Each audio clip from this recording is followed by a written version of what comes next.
Bismillahirrahmanirrahim. Assalamualaikum warahmatullahi wabarakatuh.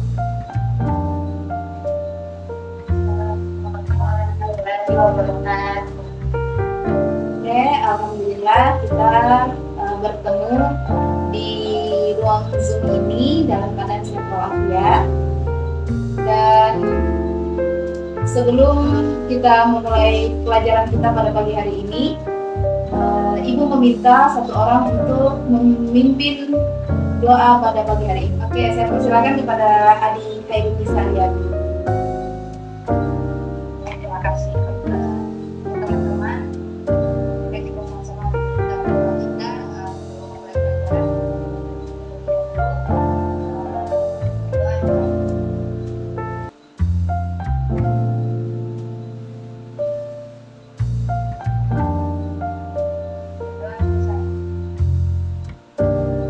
Oke, alhamdulillah.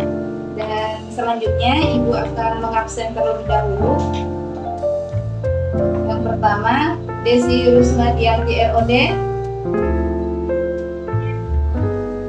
Oke. Fitra Anggraini. Oke. Fitri Fadia.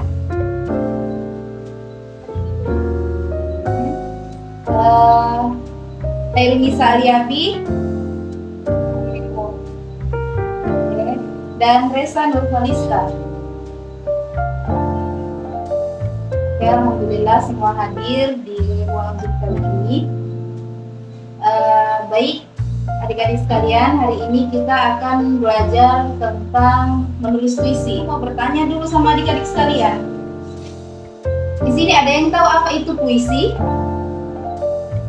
Ada yang tahu? Oke, jadi Ibu jelaskan dulu ya. Jadi puisi adalah karya sastra yang menggunakan bahasa yang indah dan penuh makna untuk mengungkapkan pikiran, perasaan, dan pengalaman penyair dalam penulis tersebut. Ibu bertanya lagi, adik-adik sekalian sudah pernah ada yang buat puisi? Saya Ibu. Oh, ternyata ada Hairul Nisa. Ada lagi? Saya Ibu. Oke, Resa, Fitra, Fitri, dan Desi.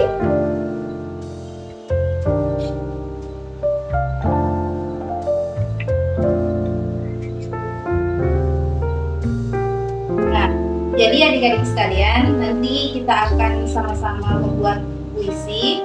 Dan sebelum membuat puisi, Ibu akan menjelaskan terlebih dahulu materi kita tentang tata cara dalam penulisan puisi.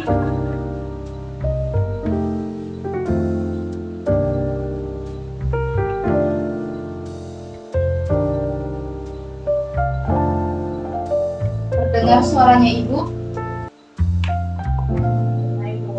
Nah, jadi puisi ini banyak ditemukan dalam kehidupan sehari-hari, baik diperoleh dari surat kabar ataupun tempat khusus seperti buku.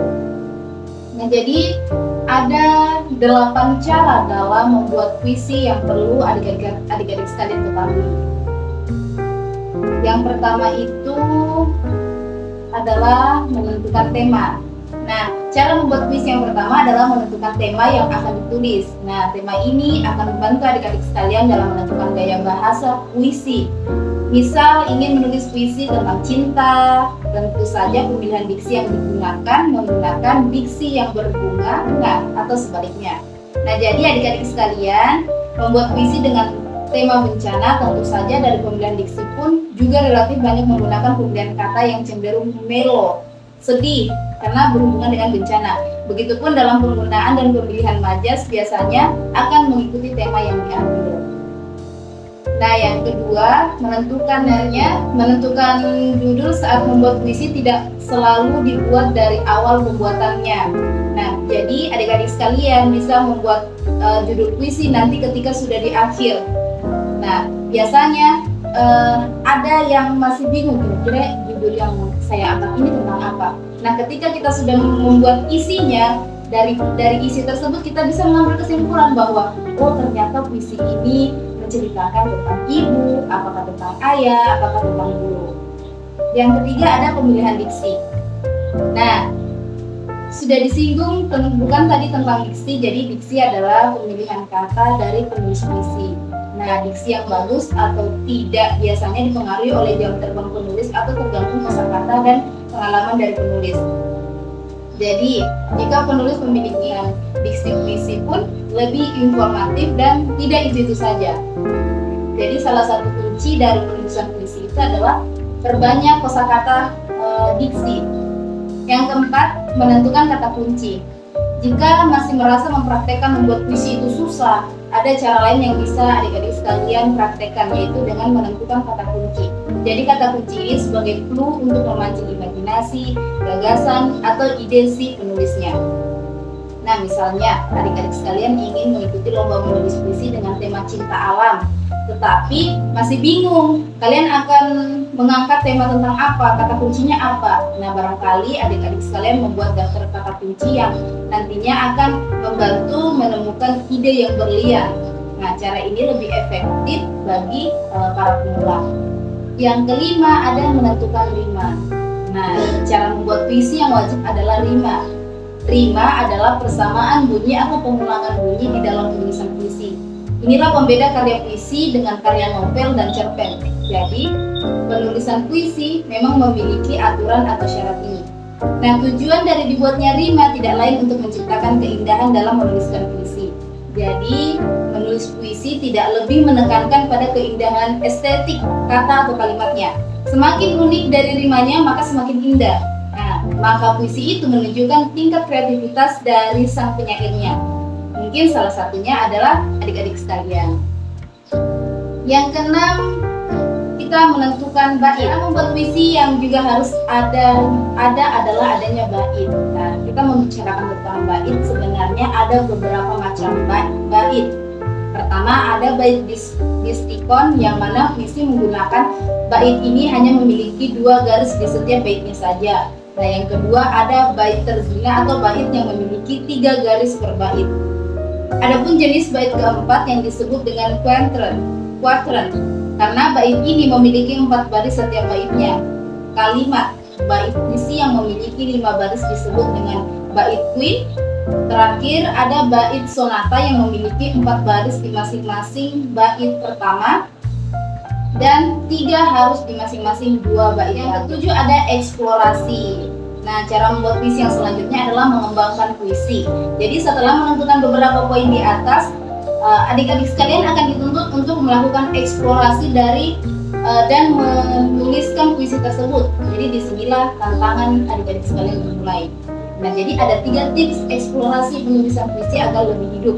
Yang pertama, aktifkan panca indera seperti mata, telinga, penciuman, pengecapan, dan perabaan. Jadi saat membuat puisi tidak melulu mengacu pada penguasaan materi atau mengklaimkan bacaan yang pernah kalian baca. Nah, tidak ada salahnya libatkan perasaan dan imajinasi kalian yang kalian rasakan, karena disitulah sumber impresi dari puisi tersebut. Yang terakhir adalah membuat penutup puisi. Jadi tentu saja pada bagian akhir membuat puisi harus ada bagian penutup puisi. Nah, di bagian penutup buatlah penutup yang menggelitik dan memancing pembaca. Tentunya tetap memperhatikan pesan moral yang ingin kalian sampaikan dalam puisi tersebut. Nah, pastikan juga bahwasanya pemilihan diksi dan irama yang kalian tulis bisa dipahami oleh pembaca. Dan sangat disayangkan jika pemilihan diksi yang niatnya agar bagus justru kurang bagus dan tidak bisa dipahami dan dimengerti pembaca. Itu penjelasan dari Ibu. Apakah adik-adik sekalian bisa memahami? Selanjutnya, karena tadi Ibu sudah menjelaskan tentang tata cara dalam penulisan puisi, Ibu akan memberikan tugas membuat puisi. Selain tugas membuat puisi, ada juga pilihan ganda, dan Ibu memberikan waktu sekitar 5 menit untuk menjawab pertanyaan atau mengerjakan tugas yang Ibu berikan. Telah selesai, tolong sampaikan ke Ibu ya.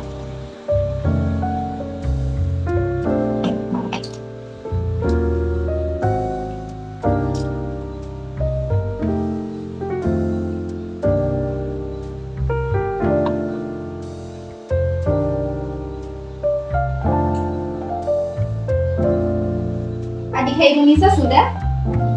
Lalu mau bertanya, untuk puisinya, temanya itu ya ditentukan. Temanya terserah dari adik-adik sekalian. Terima kasih, Bu. Oke, sama-sama. Ibu Nisa.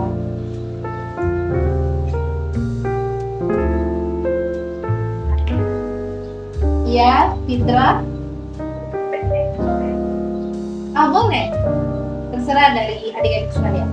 Ibu hanya ingin melihat bagaimana penulisan puisi dari buku tadi.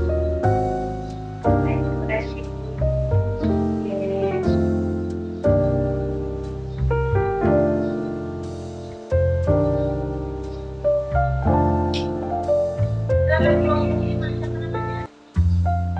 Saya Ibu Marfatul Hasanah.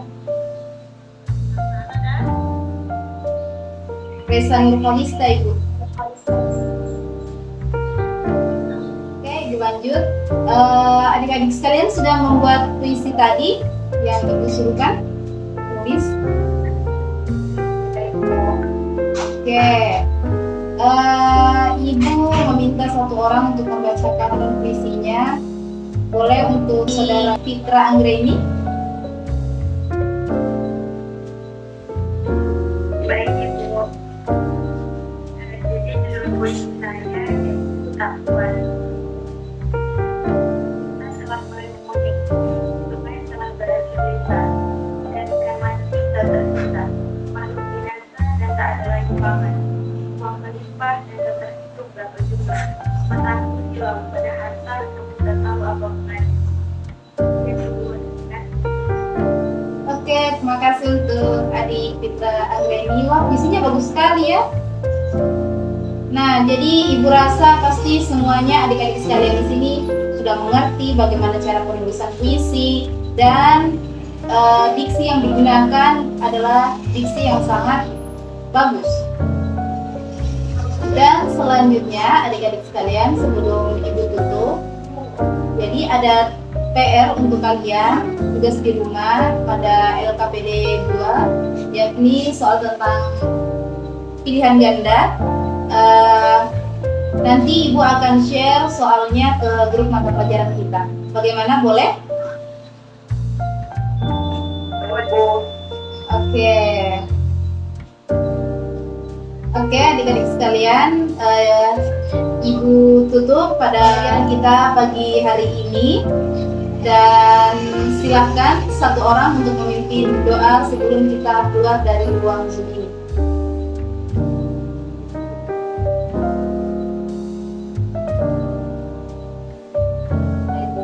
Oke, silakan kepada saudara adik Edi.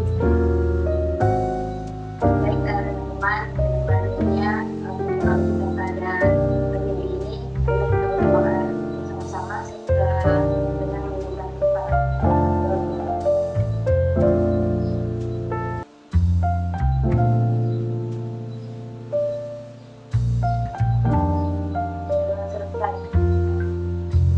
Oke, alhamdulillah. Mohon maaf apabila Ibu ada kesalahan dalam penyampaian atau mungkin ada yang kurang mengenankan di hati adik-adik sekalian. Ibu tutup dengan ucapan wabillahi taufiq wal hidayah. Wassalamualaikum warahmatullahi wabarakatuh. Waalaikumsalam warahmatullahi wabarakatuh.